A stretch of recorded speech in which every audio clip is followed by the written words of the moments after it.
Hello and welcome back to the channel. So I wanted to take a break today from all of the transfer rumours and gossip and focus on the fact that the Premier League does kick off again tomorrow, with Liverpool kicking off on Saturday at lunchtime. And what I wanted to do was take a look at the Liverpool team that I think we're going to play, and also go into a little bit of detail of how I think we're going to play in terms of a tactic and tactical setup. But my plan is after the game to release a breakdown of what I think Liverpool done well, what I think they've done different under Arne Slot compared to how we used to play with Jurgen Klopp, and how I think that that's going to progress over the course of the season. But I'll release that after the game against Ipswich. So now what we're going to do is just take a look at the tactics that I think Liverpool are going to use, the team that I think that we're going to use, and basically just look at each position. So I'm going to move over to the trusty Football Manager tactics screen, and we're going to basically break down the squad. So this is pretty much the tactics how I think we're going to play on here. So what I can see, for example, is whilst I've got an attacking midfielder here, we could play this player a little bit sort of deeper in sort of like this kind of area around here. And what that'll mean is they will be covering sort of this kind of the pitch, allowing this player here to sort of cover this side of the pitch. But essentially it's going to be a 4-2-3-1, 4-3-3 style formation. Again, there's going to be certain things that I've seen over the pre-season. So I watched every game of the pre-season, and some of the things I picked up on in terms of tactics. So, for example, we still saw Trent against Sevilla doing this inverted role. He probably wasn't, I think sometimes under Klopp we saw him come right the way sort of across here as well, but I think he'll kind of stick to this area. And then that'll mean that whoever the number 6 is going to be covering sort of this sort of area around here. And likewise, if the left side does invert, which we did see Tsimikas do in the America tour, he'll come across here, and then again we'll have the defensive midfielder covering sort of across this area. There will be some things that I think we'll notice. So, for example, when the goalkeeper has the ball, we'll still see the two centre-backs sort of splitting. So you'll have one this side and one this side, which will then mean that he'll drop into here, and then we'll kind of look for those passing triangles where the fullback will come sort of in line with the edge of the box, but be a bit further forward, where we'll start to look at the passing plays where we'll go from the keeper to the defender, who will be around here, possibly back into the goalkeeper, up into this defensive midfielder, who will then look to play the ball out to the fullback, and then into sort of this midfield area, or they'll carry the ball forward. So those are the things that I think we'll find interesting, and probably the biggest move away from the Klopp style of football is the way that we're going to build up from the back. It's something that so basically I will do another video. I'll touch on this in more detail in the future. But one of the things that I was saying before when I was speaking about to friends about who I see as Klopp's potential replacement, I said I didn't want De Zerbi.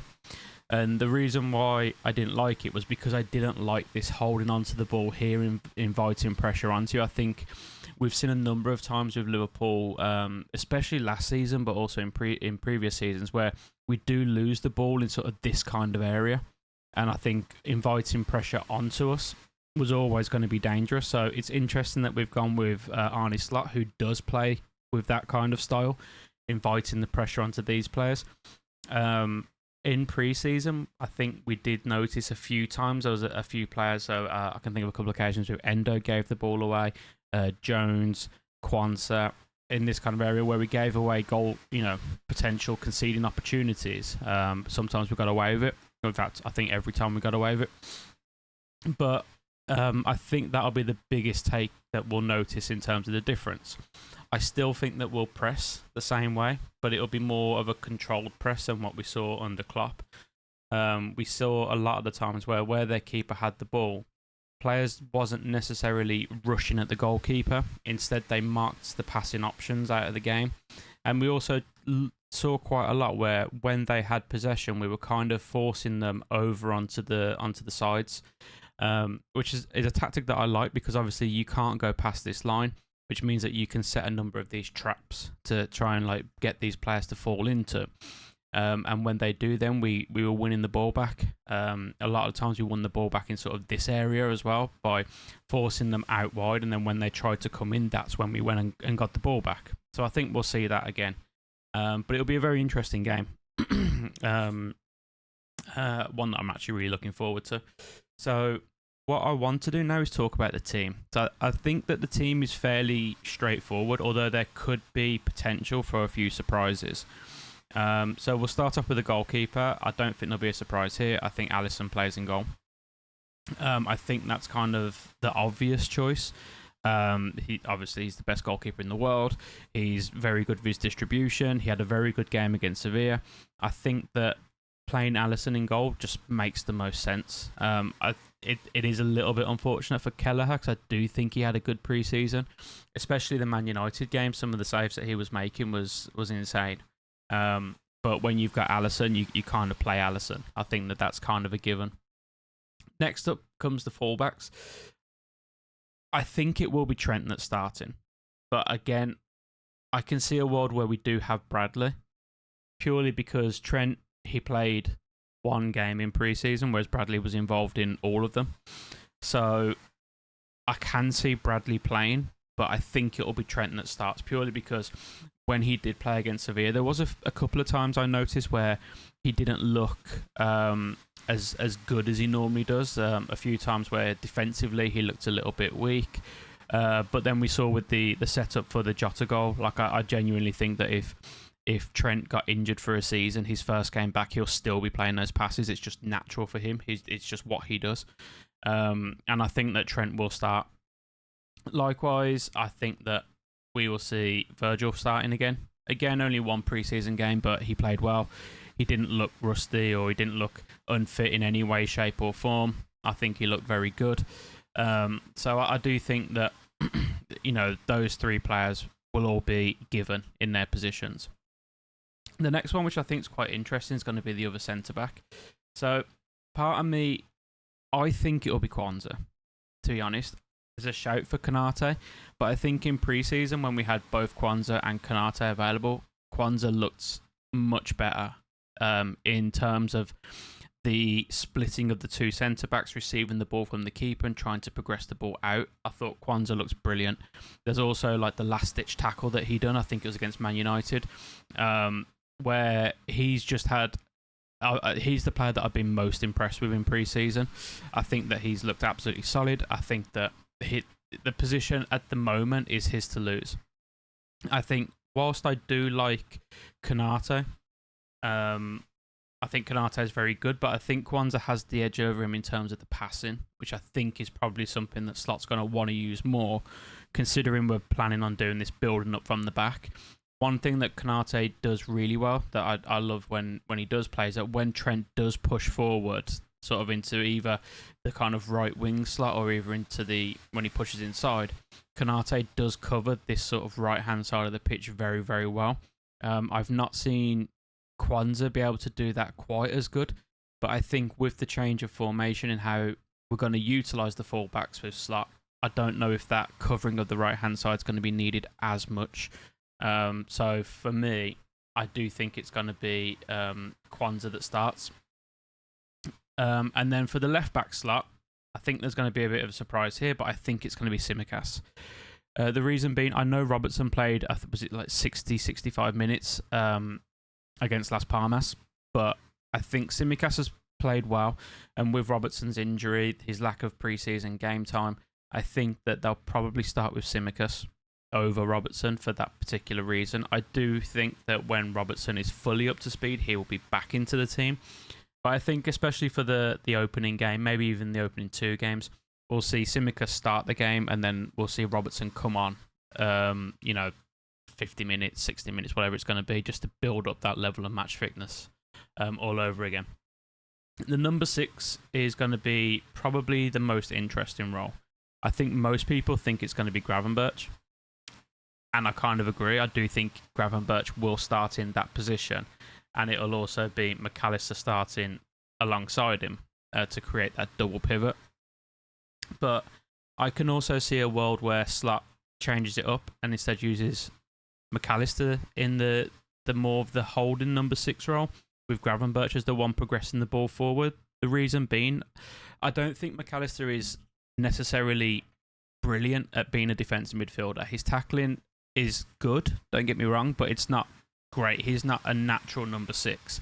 However, he can do the tackling and he can also do the passing, which Gravenberch, I've not seen enough of his ability to tackle and win the ball back, but he is good at progressing the ball forward.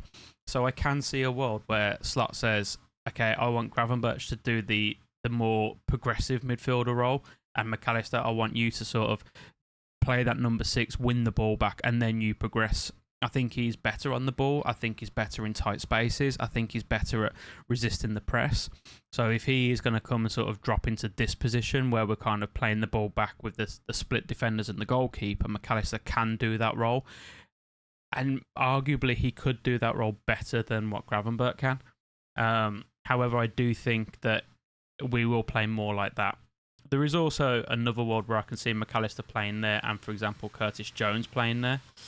I don't think this would be the case, but I think that Jones's pre-season performances have probably earned him a starting slot.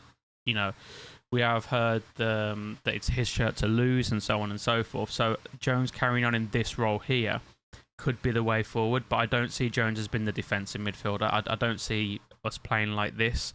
I would see either like this, or we'll have McAllister there and Gravenberch as the more the number 6 role. So I do think it'll be like this, and then I think we'll see when the play starts to develop, we'll see Gravenberch sort of come over into this region with Trent coming more inside, and so on and so forth.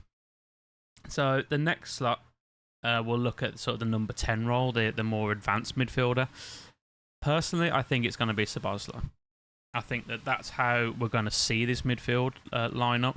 I think Szoboszlai's got more of an engine. He's got more of that sort of physicality about him than say Harvey Elliott. I think that he'll also be used. He's used to more sort of dropping back into this region and helping, in defence and in transition. And then we saw with the goal against Sevilla where he was the one to break this line, and he had that pace to be able to just leave their defence behind to slide the ball across to Luis Diaz. So I think that Szoboszlai will be the number 10. So that's how I think we're going to start up with sort of our back 4 and our midfield kind of setup. I don't think we'll see Szoboszlai playing as high up as this all game. I think we'll see him kind of in these regions, and I think we'll see him doing a lot of link up with the right wing, which is going to be no surprise to anyone, Mo Salah. So I think these two are starting to form a good partnership, especially in pre-season. I did like them in the Tour of America. I thought these two were linking up very well. I thought Szoboszlai done well sort of coming into this area, and then Salah, either he stayed wide or he'd come inside. When he came inside, we saw Bradley pushing further forward like this or doing the underlap. And I do think that Bradley, Szoboszlai and Salah built up a good little trio in that sort of attacking area. Obviously, I think that Trent will start, so it'll be interesting to see if Trent joins in with that, with the underlap as well as the overlap, as well as the coming inside. I think we will. So it'll be good to see what kind of relationship those three build up. And I think that'll probably be the one area that we noticed the most where Liverpool do build up play. We saw quite a lot. These three were building up, which then left a lot of space over for the player that would have been Carvalho to sort of get in, run in the back or sort of come inside into this position. So I think that we'll see a lot of build-up play on the right, then a switch over here, which is where Trent comes in as well because he can play that switch. Likewise, with Van Dijk, we saw, for example, the goal against Arsenal, the long kick from the goalkeeper, the head down from Jota, the through ball from Elliott, Salah scored, and then we saw it again against Sevilla with the long kick from Alisson. Again, I think it was Jota that brought the ball down, and then the through ball into Szoboszlai, who ran on and squared it for Diaz. So I think these are kind of the players that we're going to start to see quite a lot with Liverpool. Either the building up, the keeping possession, recycling the ball, not being afraid if we're in the box to, if we need to recycle it, pull it back out, keep the ball in sort of these regions, and then keep the free man over here.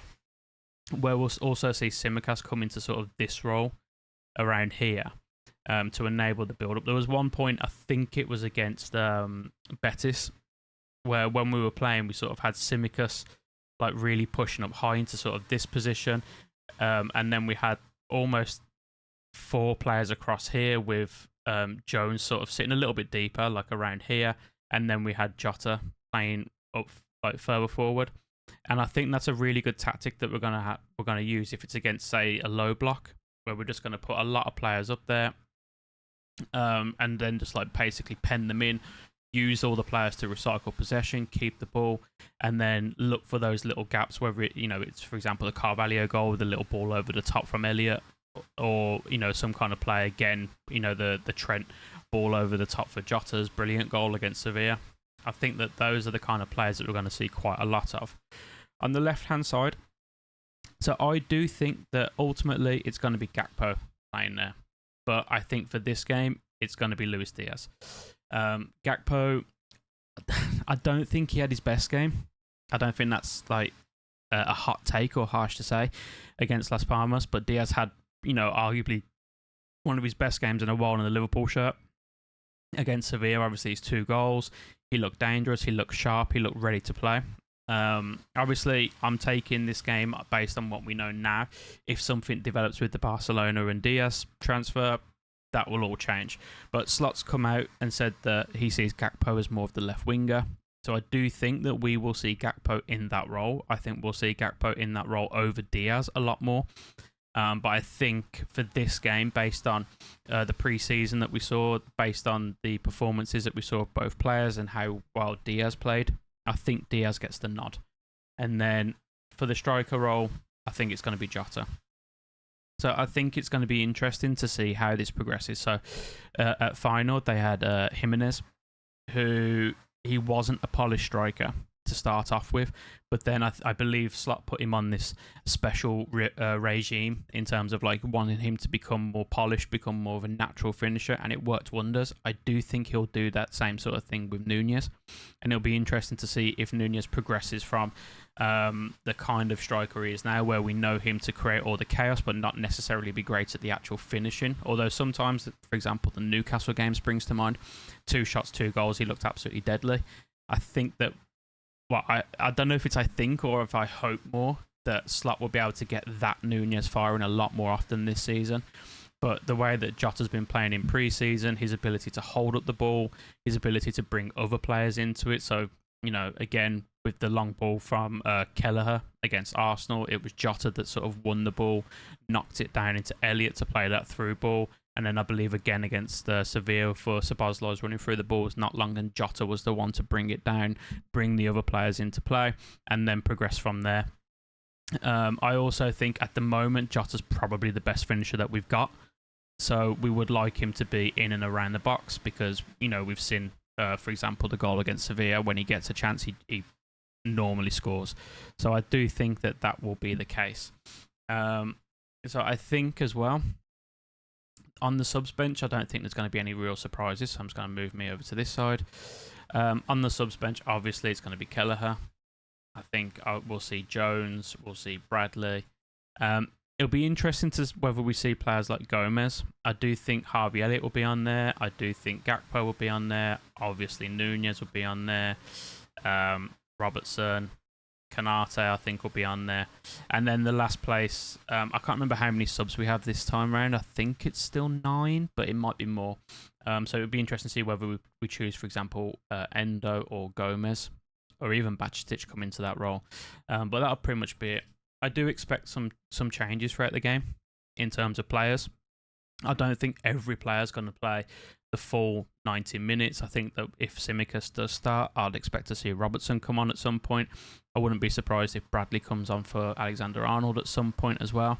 And I wouldn't be surprised if we see some other changes. So Gakpo coming on for Diaz, Darwin coming on at some point. But yeah. So I'm going to give a match prediction. Normally, I'm not very good at match predictions. I think the only one that I unfortunately predicted correctly was that Spain would beat England 2-1 in the Euros. But I think we're going to win the game, and I think it's going to be 3-1. I think that whilst I did see improvement from the first game of pre-season, I didn't see the Preston game. Obviously, I saw the highlights, but a lot of the players were missing for that. But in the first game against Betis, you could see improvements into the way that we were playing.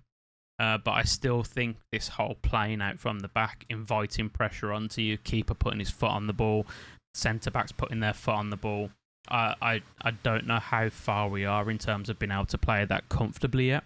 I think Van Dijk can play that role comfortably, but you know, we saw against Sevilla, Kwanzaa still made a mistake where he gave the ball away, and they didn't score from it, but it would have cost us a goal.